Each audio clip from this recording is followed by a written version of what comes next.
Insurance companies మా 4th unit ఏమే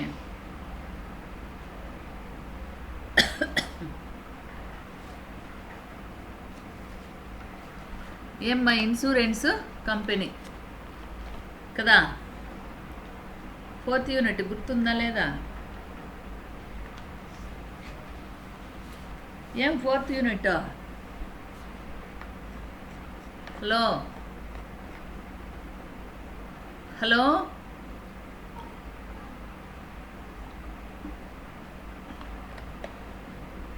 ఏమ్మా ముంతేజ వినపడలేదా? మునీష్ మునీష్ మునీష్ మేడం చెప్పండి మేడం. వినపడలేదా? 4th unit madam. సరే మా నిన్న యూనిట్ కంప్లీట్ అయింది. యూనిట్ 3rd కంప్లీట్ అయింది. 4th యూనిట్ మా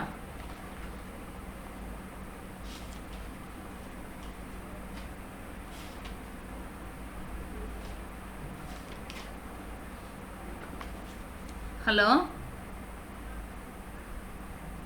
హలో చెప్పండి మేడం. ఓకే 3rd యూనిట్ అయిపోయింది. ఈరోజు 4th యూనిట్ స్టార్ట్ చేస్తామమ్మా. 4th యూనిట్లోకి వస్తే insurance companies.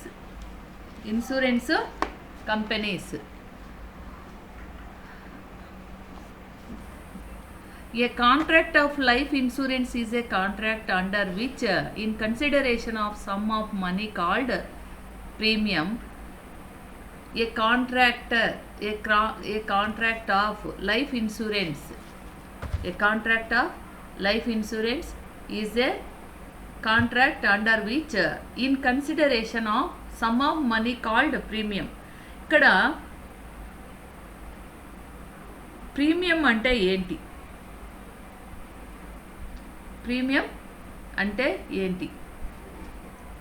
A contract of life insurance జీవిత బీమా వ్యాపారం అన్నమాట.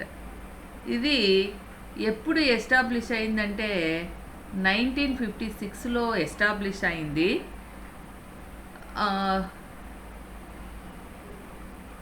1956లో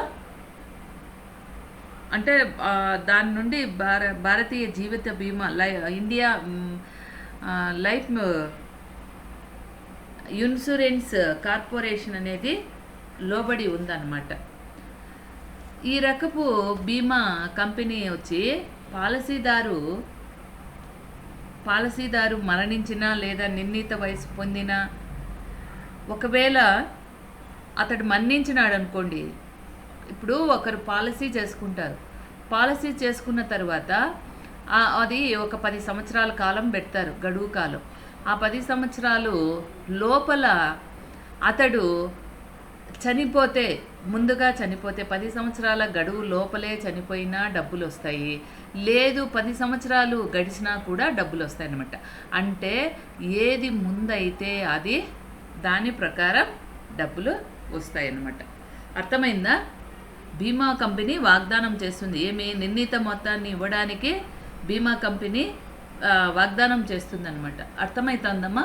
ఇప్పుడు ఇన్సూరెన్స్ కంపెనీ వాళ్ళు పాలసీ అనేది చేసుకున్న తర్వాత, ఇప్పుడు సరుకు కాలిపోతే అప్పుడే వెనకంటే ఇస్తారు కదా, అదేవిధంగా ఇక్కడ మనిషి అనేటటువంటి వాడు పాలసీ అనేది చేసుకుంటా, లేదు ఒక ఆవు పైన ఇన్సూరెన్స్ చేసినాం 1 year అనుకోండి, ఆ మధ్యలోనే ఆవు చనిపోతే ఆవుకు డబ్బులు ఇస్తారు. లేదు 1 ఇయర్ తర్వాత డబ్బులు ఇవ్వడం. అలా మనిషికి కూడా ఇన్సూరెన్స్ అనేది చేసుకోవడం జరుగుతుందన్నమాట.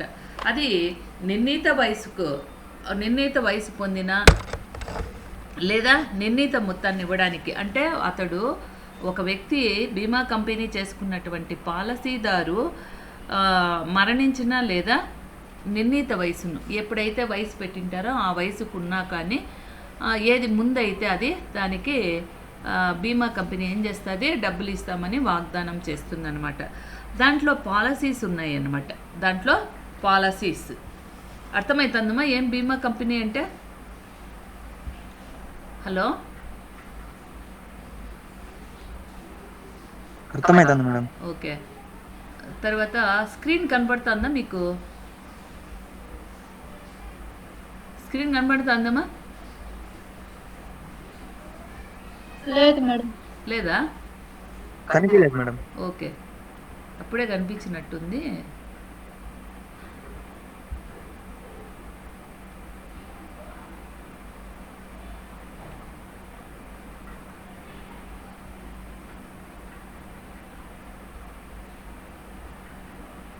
ఇప్పుడు కనిపిస్తుందా? ఇప్పుడు కనిపిస్తుందమ్మా? కనిపిస్తుందా? కనిపిస్తుంది మేడం. ఏం కనిపిస్తుంది?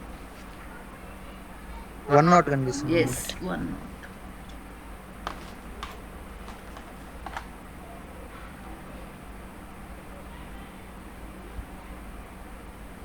ఓకేమ్మా.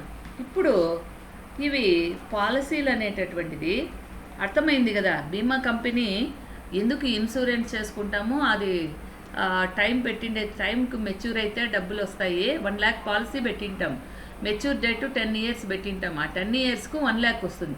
లేదు ఆ మధ్యలోనే పాలసీ చేసినటువంటి పాలసీదారుడు చనిపోయినా కూడా ఆ డబ్బులు వస్తాయన్నమాట.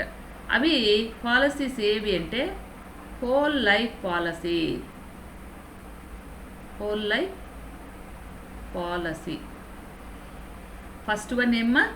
Whole life policy.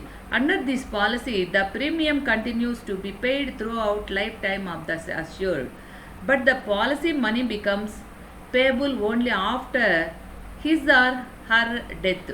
His గాని హర్ కానీ. ఏమ్మా హోల్ లైఫ్ పాలసీ అంటే?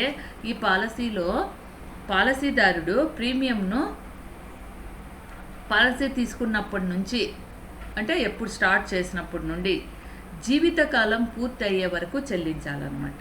జీవితకాలం పూర్తయ్యే వరకు అంటే జీవితకాలం అంటే కాదు, అతడు చచ్చిపోయే వరకు కాదు.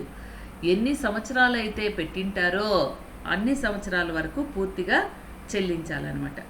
పాలసీ మొత్తము పాలసీదారుని మరణం తర్వాత చెల్లించబడుతుంది. ఓకే, పూర్తి జీవితకాలం అంటే జీవిత పాలసీ అంటే అతడు చనిపోయేటటువంటి వరకు హోల్ లైఫ్ పాలసీ, పూర్తి జీవిత పాలసీ.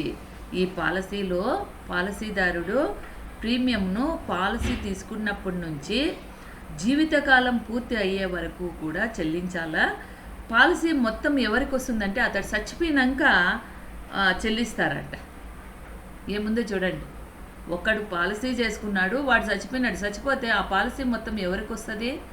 వాళ్ళ వారసులకు వస్తుంది. అర్థమవుతుందమ్మా? హోల్ లైఫ్ పాలసీ అంటే ఈ పాలసీలో పాలసీదారుడు ప్రీమియంను పాలసీ తీసుకున్నప్పటి నుంచి కూడా జీవితకాలం పూర్తయ్యే వరకు చెల్లిస్తాడనమాట. ఆ పాలసీ మొత్తాన్ని పాలసీదారుని మరణం తరువాత చెల్లించబడుతుంది. అర్థమైందమ్మా? అర్థమైందా? హోల్ లైఫ్ పాలసీ అర్థమైందా?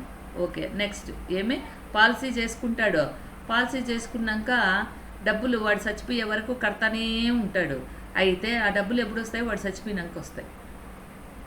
వాడేమన్నా అనుభవిస్తాడమ్మా? వాడు కానీ ఆ అమ్మ కానీ వాళ్ళకేం లాభం మేడం చెప్పండి. వాళ్ళకేం లాభంలే, అంతే. వాళ్ళు పిల్లల కోసమో ఏదో ఒకటి ఆశించి పెట్టేసింటారు. అర్థమైందా? కానీ వాళ్ళు ఉన్నప్పుడు ఇస్తే మేలు కదా మేడం. వాళ్ళు ఉన్నప్పుడు వాళ్ళే హోల్ లైఫ్ పాలసీ పెట్టుకుంటారు. లేదు కొంతమంది ఏం చేస్తారంటే మా పాలసీ ఇట్లాంటిది పాలసీ చేసేసి ఏమీ లేవనుకోండి, వాళ్ళు మా బిడ్డలు మా భార్య వాళ్ళన్నా బతకనీలే అనేసి సూసైడ్ అటెంప్ట్ చేసుకుంటారు. సూసైడ్ చేసుకుంటే ఆ డబ్బులు వచ్చి వాళ్ళ బిడ్డలు వాళ్ళు హ్యాపీగా ఉంటారు కదా, ఉంటారా లేదా? అవును మేడం, అట్లా కానీ అట్లా తప్పు కూడా కదా చేస్తారు, మేడం. చాలా మంది చేస్తారు. మీకు తెలుసో లేదో, పుంగనూరులో ఆయన ఎవరో ఒక ఆయన హ్యాంగింగ్ వేసుకొని ఊరేసుకున్నాడు, ఆయన దండికి డబ్బులు మిగిలిపెట్టుకున్నాడంట, వాళ్ళ బిడ్డలు భార్య వాళ్ళు బాగుంటారు అని. అంటే అందరూ ఆ సాహసం చేయరు, ప్రాణం పైన తీపి ఎక్కువ కదా కదా. అవును మేడం. ఆ? అవును మేడం. ఓకే, తర్వాత మనం endowment policy. It is a policy which runs for a fixed period number of years. Under this policy, the money is payable either at the end of a specified number of years or upon death of the insured person, whichever is earlier. It may also be taken for the marriage of children when they attain a certain age, or for the education of children after the death of the assured. ఇది చూడండి endowment policy. ఈ policy ఒక స్థిరమైన కాలానికి సంబంధించినది. ఈ పాలసీలో policy మొత్తము గడువు కాలము ముగిసిన తర్వాత లేదా పాలసీదారుని మరణం తర్వాత ఏది ముందైతే, ఒకవేళ మెచ్యూరిటీ డేట్ ముందు అయిందనుకో దాని ప్రకారం డబ్బులు ఇస్తారు, లేదు వాడి మరణం ముందే అయిందనుకో మరణం తర్వాత చెల్లించబడుతుంది. ఈ రకమైనటువంటి పాలసీలో పిల్లలు ఉంటారు కదా, వాళ్ళు ఉన్నత విద్యాభ్యాసం కొరకు, తర్వాత ఇంకా ఏమన్నాడో పెళ్ళిళ్ళకు కూడా after death of assured. Okay, చూడండి, it may also be taken for the marriage of children when they attend a certain age, education of children after the death of. అతడు చనిపోయినా కూడా పిల్లల చదువులకు కావచ్చు, పెళ్ళిళ్ళకు కావచ్చు, తర్వాత ఇంకా దేనికే మ్యారేజెస్కి కావచ్చు, పెళ్ళిళ్ళకు చదువులకు ఇట్లా చేసేటటువంటిది ఎండోమెంట్ పాలసీ. ఈ ఎండోమెంట్ పాలసీలో గడువు కాలం పూర్తయినాక ఇచ్చేయడం జరుగుతుంది, లేదా అతడు మరణించినా కూడా ముందే ఇవ్వడం జరుగుతుంది. ఓకేమా? కానీ ఇప్పుడు ఈ ఎండోమెంట్ పాలసీలో మనిషి బతికున్నా కూడా డబ్బులు వస్తాయి, అంటే ఎన్ని సంవత్సరాలు పెట్టినాడో ఆ సంవత్సరాల వరకు, తర్వాత డబ్బులు వచ్చేస్తాయి. హోల్ లైఫ్ పాలసీలో అట్లాంటిది లేదు, వాడు చచ్చిపోయినాక వస్తాయంట డబ్బులు. అర్థమైందమ్మా? సెకండ్ వన్ అయిందా? అర్థమైంది madam. Okay, next one third వచ్చి with profit policy. With profit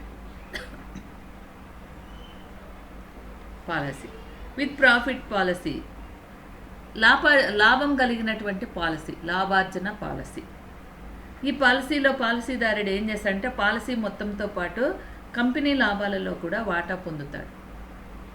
ఈ పాలసీ చేసినటువంటి పాలసీదారుడు పాలసీ మొత్తంతో పాటు విత్ ప్రాఫిట్ పాలసీ కదా, పాలసీ మొత్తంతో పాటు మనం కట్టింటాము, దాంట్లో లాభం వస్తుంది అంటే కడతాం. కాబట్టి ఈ పాలసీదారుడు పాలసీ మొత్తంతో పాటు కంపెనీ లాభాలలో కూడా లాభాన్ని పొందుతాడు. అర్థమైందా? విత్ ప్రాఫిట్ పాలసీ అంటే ఇతడు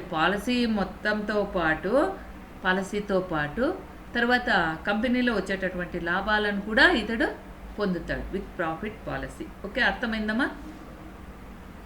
అర్థమైంది madam. Okay, next fourth one without profit policy. Without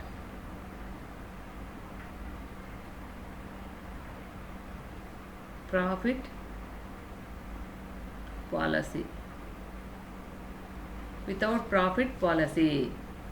Under this policy, the policy holders will get only a fixed sum of money on maturity, and they are not eligible to get any share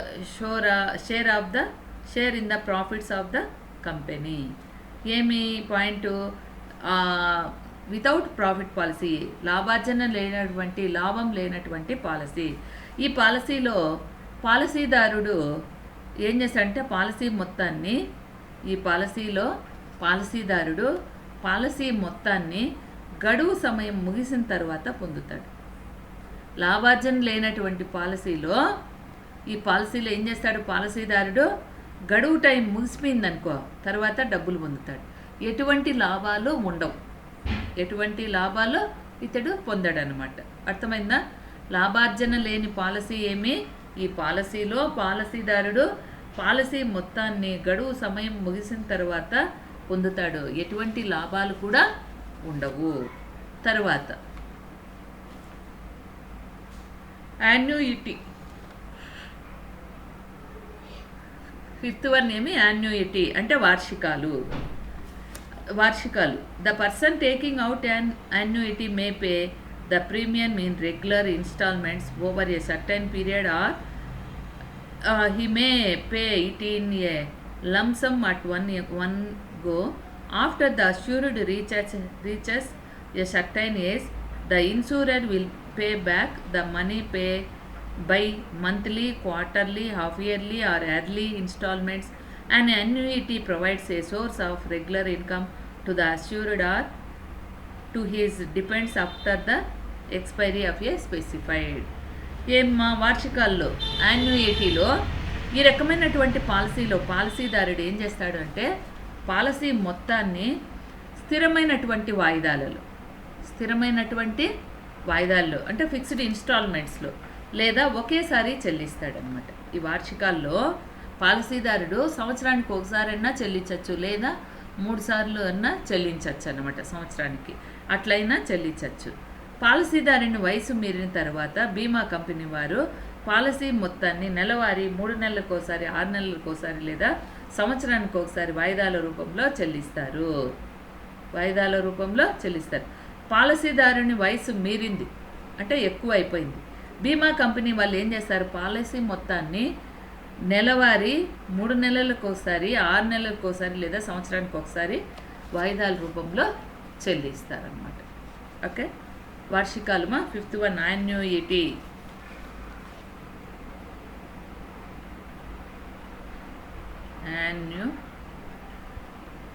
యాన్యుయిటీ okay, అర్థమైందమ్మా.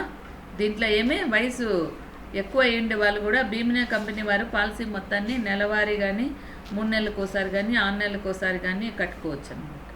అర్థమైందా ఇది పాయింట్లో? ఈ point వివిధ రకాల బీమా పాలసీలు రకాలు. తర్వాత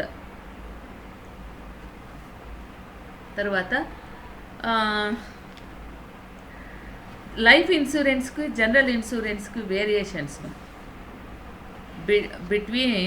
differences between life insurance and general insurance. Life insurance is the policy has taken on the life of the person. General insurance is the policy has taken on the property. చూడండి, life insurance జీవిత బీమా, general insurance సాధారణ బీమా. ఈ జీవిత బీమాలో వ్యక్తుల life insurance is the policy has taken on the life of the persons. వ్యక్తుల జీవితంపై తీసుకున్నటువంటి పాలసీని జీవిత బీమా అంటారు. వ్యక్తుల జీవితంపై తీసుకున్నటువంటి పాలసీని జీవిత బీమా అంటారు. తర్వాత general insurance is the policy has taken on the property. ఆస్తులపై తీసుకున్నటువంటి పాలసీని సాధారణ బీమా అంటారు. ఆస్తులపై తీసుకున్న పాలసీని సాధారణ బీమా అంటారు.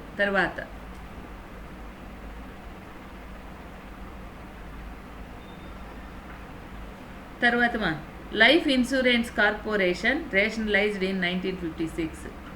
నేషనలైజ్డ్. జాతీయ బీమా కార్పొరేషన్ 1956లో జాతీయీకరణ చేయబడినది, నేషనలైజేషన్. తర్వాత జనరల్ ఇన్సూరెన్స్ నేషనలైజ్డ్ 1977. ఈ జనరల్ అంటే సాధారణ బీమా సంస్థను 1977 సంవత్సరంలో జాతీయీకరణ చేయబడింది. తర్వాత claim to be made for the loss of property by trade, fire, marine accident, workmen's compensation etcetera. ఓకేమ్మా, ఇక్కడ ఏదైనా ప్రమాదం జరిగి సరుకు నష్టం కలిగితే ఏ ప్రమాదం జరిగినా కూడా సరుకు నష్టం జరిగితే కంపెనీ క్లెయిమ్ చేయబడిన అనగా అగ్ని ప్రమాదం, సముద్ర ప్రమాదం మొదలైన కారణాల వల్ల ఆస్తులకు నష్టం ఏర్పడవచ్చు. ఓకే, తర్వాత 4th one, life insurance has an element both are protection and investments. ఈ జీవిత బీమా ఒక విధంగా పొదుపుగాను మరో విధంగా రక్షణగాను తోడ్పడుతుంది. ఏమనిపిస్తుంది? ఒక విధంగా పొదుపు అనిపిస్తుంది, ఒక విధంగా రక్షణగాను కూడా అనిపిస్తుంది అన్నమాట. తర్వాత last one, life insurance corporation prefer revenue account. Life insurance corporation prepare revenue account. సంవత్సరాంతం నాటికి ప్రతి సంస్థ కూడా తన ఖాతా పుస్తకాలు తయారు చేస్తుంది. ఇందులో ఫామ్ డి ప్రకారం రెవెన్యూ ఖాతాను తయారు చేస్తుంది. సంవత్సరం నాటికి ప్రతి సంస్థ తన ఖాతా పుస్తకాలను తయారు చేస్తుంది. ఇందులో ఫారం డి ప్రకారం రెవెన్యూ ఖాతాను తెలియజేస్తాయి. తర్వాత సాధారణ బీమాలో సంవత్సరాంతం నాటికి ప్రతి సంస్థ తన ఖాతా పుస్తకాలను తయారు చేస్తాయి. ఇందులో ఫామ్ ఎఫ్ ప్రకారం రెవెన్యూ ఖాతా మరియు లాభ నష్టాల ఖాతా మరియు వినియోగిత ఖాతాలు తయారు చేస్తాయి. ఓకే, అర్థమైందమ్మా? ఈ 2 టాపిక్లో అర్థమైనయా? అర్థమైంది మేడం. Okay, madam. ఓకే. ఇవి వేరియేషన్స్ ఏమవి? వేరియేషన్స్. తర్వాత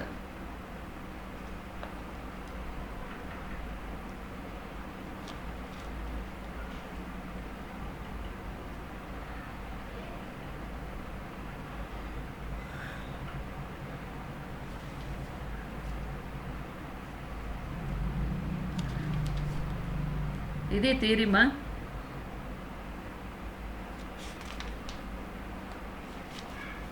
అర్థమైంది కదా థియరీ?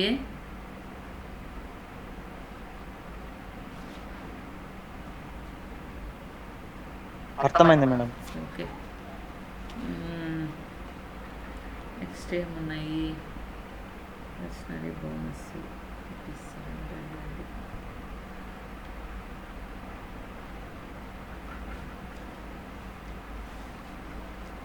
తర్వాత సరెండర్ వాల్యూ అంటే వదులుకోలు విలువ. Some policy holders may discontinue to payment of premiums on the policies and surrender the policies. Such policy holders can get their policy paid from the corporation. కొంతమంది ఏం చేస్తారు, పాలసీ వాళ్ళు తమ పాలసీపై premium చెల్లించకుండా ఆపేస్తారన్నమాట. చేసింటారు పాలసీ కానీ ప్రీమియం చెల్లించకుండా ఆపేస్తారు. అప్పుడు ఏం చేస్తారు, తమ పాలసీలను వదులుకుంటారన్నమాట. అట్లాంటి వారికి బీమా కంపెనీ వారు నిర్ణీత మొత్తం తిరిగి చెల్లిస్తారు. దాన్నే వదులుకోలు విలువ అంటారు. అంటే ఏమి? సరెండర్ వాల్యూ అంటారు. ఇది అంటే కొంతమంది పాలసీదారులు ఏం చేస్తారంటే పాలసీ ప్రీమియం కడతా నిలిపేస్తారు. అప్పుడు ఆ పాలసీ ఏమవుతుంది, వదులుకున్నట్లు అయిపోతుంది. అట్లాంటి వారికి బీమా కంపెనీ వారు ఏం చేస్తారంటే ఒక నిర్ణీత మొత్తాన్ని చెల్లిస్తారు. దానినే సరెండర్ వాల్యూ అంటారు. ఇది ఏమవుతుందంటే మన ఎక్స్పెన్సెస్ ఐటెం కాబట్టి ఈ రెవెన్యూ అకౌంట్కి ఏం చేస్తారు, డెబిట్ చేస్తారు. ఓకే, రెవెన్యూ అకౌంట్కి డెబిట్ చేస్తారు. తర్వాత రీఇన్సూరెన్స్ అంటే పునర్బీమా. When the insurance company accepts a business of more value and in order to reduce the risk by sharing with other companies, so it is reinsures the policy by paying a part of the premium to another company. పునర్బీమా. ఒక బీమా company ఉంటుంది. ఇప్పుడు surrender value అర్థమైంది కదా?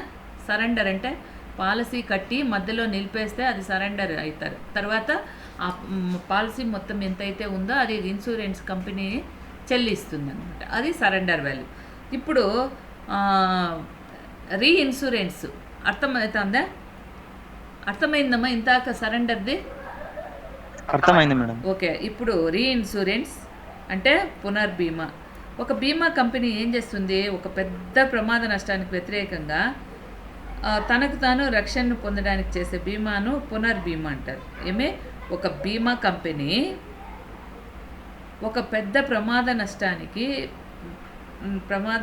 వ్యతిరేకంగా తనకు తాను రక్షణను పొందడానికి చేసే బీమాను పునర్బీమా అంటారు. అంటే మొత్తం నష్టం వివిధ కంపెనీలలో భర్తీ చేసుకోవచ్చు. ఒక భవనాన్ని ఏ కంపెనీలో 50 లక్షల రూపాయలకు బీమా చేసినట్టయితే తన నష్ట ప్రమాద బాధ్యతను తగ్గించడానికి కంపెనీకి ఏ కంపెనీ బి కంపెనీలో బీమా చేయవచ్చు. ఈ రెండు కంపెనీల మధ్య ఉండే ఒప్పందం పునర్బీమా అవుతుంది. పునర్బీమా అవుతుంది. అర్థమైందమ్మా ఇప్పుడు? అర్థమైంది మేడం. ఓకే. తర్వాత రేపటి నుంచి ఇంకా ప్రాబ్లమ్స్ ఉంటాయమ్మా. Okay madam. ఓకే, అర్థమైందా థియరీ? అర్థమైంది మేడం. ఓకే. భోంచేయకుండా అంటే భోంచేయండి. భోంచేస్తున్నారా? లేదు మేడం ఇంకా. భోంచేసేయండి. మళ్ళీ నెక్స్ట్ క్లాస్ ఉందేమో కదా.